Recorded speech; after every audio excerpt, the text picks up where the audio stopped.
টাকা আর 200 টাকার মধ্যে পার্থক্য কি জানেন? টাকা আপনাকে বাস্তবতা শিখাবে আর 200 টাকা আপনাকে বিলাসিতা শিখাবে।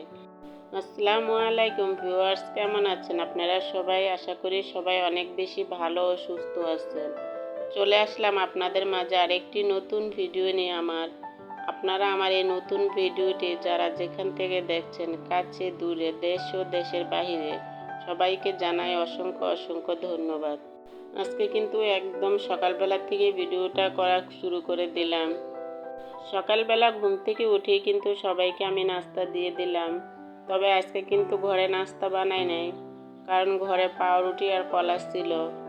পাউরুটি আর কলা দিয়ে কিন্তু আজকে আমরা নাস্তা করে নিব। তবে সবাই যেহেতু বাড়িতে, তো ভাবলাম একটু চা বানিয়ে দিই।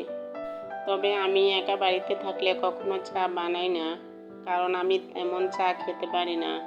আমার একটু সমস্যা হয় চা খেলে, সেজন্য কিন্তু আমি বাড়িতে একা থাকলে কখনো চা বানাই না। তো সবাই যখন বাড়িতে থাকে তখনই কিন্তু একটু চা বানিয়ে নিই। সকালবেলাতে যেহেতু সবাই বাড়িতে থাকে, সেজন্য ভাবলাম যে সবাইকে পাউরুটির সাথে একটু চা বানিয়ে দিই। তো সবাইকে কিন্তু আমি পাউরুটি আর কলা আর চা দিয়ে নাস্তা দিয়ে দিলাম। আমার এই ভিডিওটা কিন্তু শুক্রবারের ভিডিও ছিল, তবে শুক্রবারে কিন্তু সব কিছু বন্ধ থাকে। সবাই কিন্তু আজকে বাড়িতে, সেজন্য ভাবলাম একটু ভালো কিছু রান্না করে দিই। সবাই যেহেতু আজকে বাড়িতে। এখানে কিছু গরুর মাংস আর আলু কেটে নিয়েছি। তো গরুর মাংস কিন্তু আলু দিয়ে রান্না করব, আর একটু পোলাও রান্না করে নিব। আমি রান্না করার সময় কিন্তু আমাদের বাড়িতে হঠাৎ মেহমান চলে আসছে। আমাদের বাড়িতে যারা মেহমান এসেছে, তো আপনারা অনেকেই চিনেন, আপনাদের অনেক চেনা মুখ। তো আপনারা যদি মেহমানদেরকে দেখতে চান, তাহলে আমার পাশে থাকেন, আমার ভিডিওর শেষ পর্যন্ত থেকে যান, অবশ্যই মেহমানদেরকে আপনারা দেখতে পাবেন। প্রেসার কুকার দিয়ে গরুর মাংসটাকে রান্না করব। তবে আজকে কিন্তু হাতে মাখিয়ে বসাই নাই, একটু কষিয়ে বসাবো। তো মশলাগুলো কিন্তু এখানে সব দিয়ে দিয়েছি। তো মশলাগুলো দেওয়ার পর কিন্তু মশলাগুলোকে ভালো করে কষিয়ে নিব। ভালো করে কষানোর পর কিন্তু আমি গরু মাংসটাকে দিয়ে দিব। আজকে কিন্তু আমাদের লাইনের চুলাতে কোনো গ্যাস নাই, সেজন্য কিন্তু আমি রান্নাটা সিলিন্ডারে বসিয়ে দিলাম। আজকে যেহেতু সবাই বাড়িতে, সেজন্য কিন্তু টাইম মতোই আবার সবাইকে খাবারটা দেওয়া লাগবে। সেজন্য কিন্তু তাড়াহুড়া করে আগে রান্নাটা সেরে নিব। তো রান্না করার পর কিন্তু আমি আজকে ঘরগুলো গুছাবো। সবাই বাড়িতে থাকলে কিন্তু একটু ঝামেলা হয়ে যায়, সেজন্য কিন্তু কাজগুলোকে আমি আজকে ঠিকঠাক মতো করে নিতে পারি নাই। তবে আজকে রান্নাটাই আগে বসিয়ে দিছি, বাকি কাজগুলো কিন্তু পরে করব। তো রান্নাটা বসিয়ে দিয়ে কিন্তু আমি বাকি কাজগুলো সেরে নেব। এই পৃথিবীতে বেঁচে থাকার জন্য কিন্তু আমাদের টাকার অনেক বেশি প্রয়োজন। টাকা না থাকলে আপনি যেখানে যাবেন সেখানে কিন্তু কোনো মূল্য পাবেন না। যদি আপনি দুহাত ভরে টাকা খরচ করতে পারবেন, তাহলে কিন্তু আপনি সেখানে অনেক মূল্য পাবেন। যার স্বামীর টাকা আছে, সে কিন্তু শ্বশুর বাড়িতে শ্রেষ্ঠ বউ হতে পারে। আর যার স্বামীর টাকা নাই, সে কখনো কিন্তু শ্বশুর বাড়িতে শ্রেষ্ঠ বউ হতে পারে না। বাবার টাকা থাকতে কিন্তু তার ছেলে মেয়েদের ভালোবাসা আদরের কোনো অভাব হয় না। শূন্য পকেটে চলতে গেলে কিন্তু পুরো পৃথিবীটাকে চেনা যায়।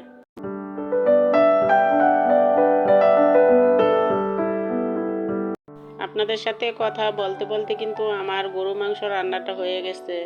তো গরু মাংসটা কিন্তু আমি আরেকটা পাতিলে বেড়ে নিব, কারণ আমি এই প্রেসার কুকার দিয়ে কিন্তু পোলাওটা রান্না করে নিব। গরু মাংসটা কিন্তু আমি পাতিলে ঢেলে নিয়েছি। তো পাতিলে ঢালার পর কিন্তু আমি একটু এখানে জিরার ফাঁকি দিয়ে দিব। তো জিরার ফাঁকি দেওয়ার পর কিন্তু আমি গরু মাংসটাকে উঠিয়ে নেব। তো গরু মাংসটা কিন্তু আমার রান্না হয়ে গেছে। তো গরু মাংসটা নামিয়ে নেওয়ার পর কিন্তু আমি এখানে পোলাও বসিয়ে দিব। তো অফ ক্যামেরাতে কিন্তু আমি পোলাওটা বসিয়ে দিয়েছিলাম, তা আপনাদের সাথে শেয়ার করি নাই, কারণ ভিডিওটা কিন্তু অনেক লম্বা হয়ে যায়, সেজন্য আমি আর শেয়ার করতে পারলাম না। তো আমি প্রেসার কুকারে কিন্তু পোলাওটা রান্না করে নিলাম। তো পোলাওটা হওয়ার পর কিন্তু আমি এখানে একটু ঘি দিয়ে দিব। পোলাওটা রান্না করার সময় কিন্তু আমি প্রথমে ঘি দেই না, কারণ আমি কিন্তু পোলাওটা রান্না হওয়ার পর তারপরে পোলাওর ভিতরে ঘি দেই। তো আমি প্রথমে দেই না, কারণ প্রথমে দিলে তেমন একটা ফ্লেভার আসে না, সেই জন্য কিন্তু আমি সবার লাস্টে ঘিটা দিই। তবে সবাই কিন্তু এক ধরনের রান্না করে না, সবার রান্নার ধরন কিন্তু আলাদা, তবে রান্নার জিনিসগুলো কিন্তু একই থাকে। বিভিন্ন জনে বিভিন্নভাবে রান্না করে নেয়, তো আমি কিন্তু আমার নিয়মেই রান্নাগুলো করে নিয়েছি। তো আমার পোলাও রান্নাটা কিন্তু হয়ে গেছে। তো পোলাওটা কিন্তু একদম ঝরঝরে হয়েছে। আমি যখনই পোলাও রান্না করি, তবে পোলাওটা কিন্তু আমি প্রেসার কুকার দিয়ে রান্না করি। অনেকেই বলে প্রেসার কুকারের পোলাওটা নাকি একটু লেটকা হয়, তবে পানির পরিমাণটা যদি ঠিক মতো দেওয়া যায় তাহলে কিন্তু পোলাওটা একদম ঝরঝরে হয়। তো রান্না শেষ হওয়ার পর কিন্তু আমি এখানে একটু চিংড়ি মাছের ভর্তা বানিয়ে নিয়েছিলাম। তো চিংড়ি মাছের ভর্তাটা কিন্তু আমি অফ ক্যামেরাতেই করে নিয়েছিলাম। রান্না করার পরপরই কিন্তু আমি সবাইকে খাবারগুলো দিয়ে দিব। তো আমার মেজো ছেলেটা আবার নামাজ পড়তে গেছিল, তো নামাজ পড়ে বাড়িতে চলে এসেছে। তো ওর জন্য কিন্তু আমি খাবার প্লেটে নিতেছি। তো সবাইকেও কিন্তু আমি খাবার দিয়ে দিব। তো আমাদের বাসায় যে মেহমান এসেছিল তাদেরকেও আমি খাবার দিয়ে দিব। তো আমাদের বাসায় যারা মেহমান এসেছে অবশ্যই আপনারা কম বেশি তাদেরকে চিনেন। আমার এই ভিডিওর সাথে আপনারা যারা যারা এই পর্যন্ত আছেন, যদি কেউ লাইক দিতে ভুলে যান তাহলে প্লিজ একটি লাইক দিয়ে আমার ভিডিওটি দেখে নেবেন। আর যদি আপনারা কেউ আমার এই ভিডিওটি প্রথমবারের মতো দেখে থাকেন, যদি এই ভিডিওর কোনো অংশ আপনাদের কাছে ভালো লেগে থাকে তাহলে আমার চ্যানেলের পাশে থেকে যেতে পারেন। আর আমার বন্ধু হতে চাইলে আমার পোস্ট কমেন্টিতে এসে আমাকে কমেন্ট করবেন, আমার সময় মতো আপনাদের কাছে আমি পৌঁছে যাব। আমার ছোট ছেলে কিন্তু খাবারের জন্য চেয়ারে বসে পড়েছে, তো ওই চেয়ারে আবার বসেছে মোস্তাকিম। মোস্তাকিমের কিন্তু আপনারা অনেকে চিনেন। আপনারা যারা যারা ইউটিউব চ্যানেলের জীবনের ডায়েরির ভিডিওগুলো যদি দেখে থাকেন তাহলে কিন্তু মোস্তাকিমের অবশ্যই আপনারা চিনবেন। তো মোস্তাকিম আর আমার ছেলে কিন্তু এক বয়সী, তো ওরা কিন্তু অনেক বেশি ঘনিষ্ঠ। তো ওরা দুজনে একসাথে পেলে অনেক বেশি খুশি হয়। তবে মোস্তাকিমের আম্মু কিন্তু আসছে, তো ওর আম্মু কিন্তু চলে যেতে চেয়েছিল সোহানা যেহেতু বাড়িতে, সেজন্য কিন্তু ও থাকতে চায় নাই, তো ওকে কিন্তু আমি জোর করে রেখে দিয়েছি।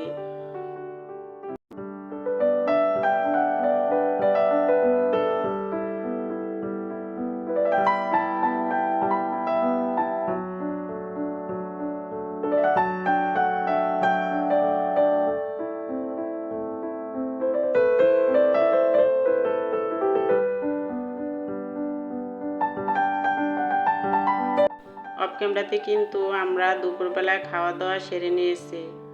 তো দুপুরবেলা খাওয়া দাওয়ার পর কিন্তু আমরা বিকালে চলে আসলাম। তো বিকালে একটু চা বানিয়ে নিয়েছি। চা কিন্তু এখন কাপে দিচ্ছে আপনাদের সবাই প্রিয় মুক্তা আপু। তো মুক্তা আপুকে আপনারা সবাই অনেক বেশি চিনেন, যার চ্যানেলের নাম জীবনের ডায়েরি। আমি কিন্তু একদম ভিডিওর শেষ প্রান্তে চলে এসেছি। তো আজকের মতো এখানে বিদায়। তো পরবর্তী সময় আরেকটি নতুন ভিডিও নিয়ে আপনাদের মাঝে চলে আসব। সেই পর্যন্ত আপনারা অনেক বেশি সুস্থ থাকবেন, অনেক বেশি ভালো থাকবেন। আর আমার চ্যানেলটিকে লাইক শেয়ার কমেন্ট করবেন। আল্লাহ হাফেজ।